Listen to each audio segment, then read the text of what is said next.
भाजपा के मैथन मंडल अध्यक्ष अमरनाथ साव ने प्रेसवार्ता कर डीवीसी के साथ विस्थापित और कैजुअल कर्मियों के लड़ाई का हक और अधिकार मिलने की जानकारी दी है।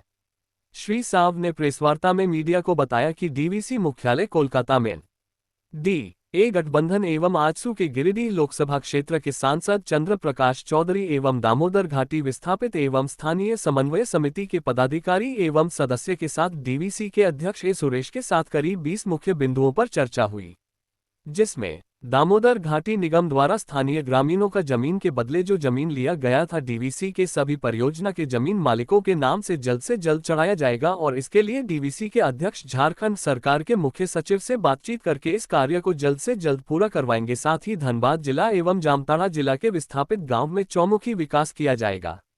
वहीं डीवीसी के कैजुअल कर्मियों का नीति निर्धारण कर उनके मासिक वेतन में बढ़ोतरी की जाएगी। साथ ही हाई स्किल कर्मियों को एवं उनके परिवार के लोगों के स्वास्थ्य का देखभाल डीवीसी के द्वारा किया जाएगा और भविष्य में सभी कैजुअल कर्मियों का डीवीसी द्वारा स्वास्थ्य सुरक्षा बीमा करवाकर स्वास्थ्य संबंधी समस्याओं को दूर किया जाएगा। वहीं डीवीसी के अनुकंपा कर्मियों के आश्रितों को 19 जनवरी 2026 से 15 लाख की राशि का भुगतान क्रमबद्ध कर जल्द से जल्द किया जाएगा। विस्थापित परिवार के मेधावी छात्रों को डीवीसी द्वारा निजी विद्यालयों में शुल्क दिया जाएगा। साथ ही उच्च स्तरीय शिक्षा के लिए प्रोत्साहन राशि की व्यवस्था की जाएगी। हम प्रेस कॉन्फ्रेंस इसी मुद्दे में बुलाए हैं कि हम लोग डीवीसी के चेयरमैन का साथ डीवीसी टावर्स में जाके बातचीत किए हैं और हमारे साथ भाजपा के घटक दल के आपका सांसद श्रीमान गिरिडीह के सांसद सीपी चौधरी जी थे, वो हमारे साथ उत्पल चक्रवर्ती जी थे, हमारे समिति के जीएस हम थे और हमारे जितना परियोजना है सभी जगह से हम लोग का संगठन के लोग आए थे, विस्थापित संगठन के। और उसमें हम लोग डीवीसी के विस्थापित एवं हमारे जो अनुकंपा एवं जो स्थानीय जो मुद्दा है वो सब हम लोग ने उठाया। उसमें से एक बहुत ज्वलनशील मामला है जो आपका कुछ दिन पहले एक कैजुअल लेबर की मृत्यु हो गई, राजू दास का। उसका इलाज के बिना मृत्यु हो गई क्योंकि वो हाई स्किल्ड के थे और हाई स्किल होने का कारण उनको डीवीसी द्वारा कोई भी सुविधा प्राप्त नहीं हुआ और ईएसआई में भी उनको कोई सुविधा प्राप्त नहीं है। इसीलिए उनको डीवीसी बोला कि हम इलाज कराएंगे और ईएसआई में होता नहीं है और डीवीसी हॉस्पिटल में ही उनका मृत्यु हो गया। तो हम लोगों ने चेयरमैन से वार्ता किया है। अभी जो भी हाई स्किल्ड है, सेमी स्किल्ड तो ईएसआई से मिलता है।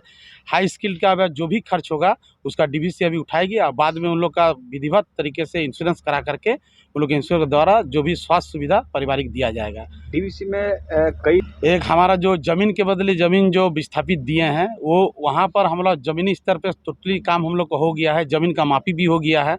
अब हम लोग का 12 नंबर फॉर्म भर के उनका नाम से ज़मीन हस्तांतरित किया जाएगा और जितने भी धनबाद और जामताड़ा जिला के जो भी ज़मीन के बदले ज़मीन जो दिए हैं उनको सारा सुविधा उपलब्ध कराया जाएगा और उनका नाम से ज़मीन सब चढ़ा दिया जाएगा। ये काम बहुत जल्द होगा और हमारे चेयरमैन साहब बात भी किए हैं। हमारे जो झारखंड सरकार के मुख्य सचिव हैं उनसे वार्ता करके सारा जितना ज़रूरी चीज़ है कागज़ पत्र दे करके उनको सारा चीज़ उनका नाम से चढ़ा दिया जाएगा। ये मौखिक में हुई है या लिखित में हुई है? नहीं, लिखित में हुआ है। ये मेमोरेंडम हमारे पास 1 सप्ताह के अंदर आ जाएगा। जो माइन्यूस दिया है 1 सप्ताह के अंदर हमारा आ जाएगा। कितने दिन से आप लोग की लड़ाई? ये हम लोग आज 70 साल से ये ज़मीन वाला मामला हम लोग का चल रहा है। ज़मीन के बदले ज़मीन वाला अभी धरातल में उतरा है। उसमें चेयरमैन साहब है, हमारे माननीय सांसद ढुल्लू महतो का प्रयास है, हम लोग का सीपी चौधरी जी है, कई हम लोग का भाजपा का विधायक है। इन्हीं प्रयास से आज सफल हो पाया है। कितने लोग हैं अनुकंपा में?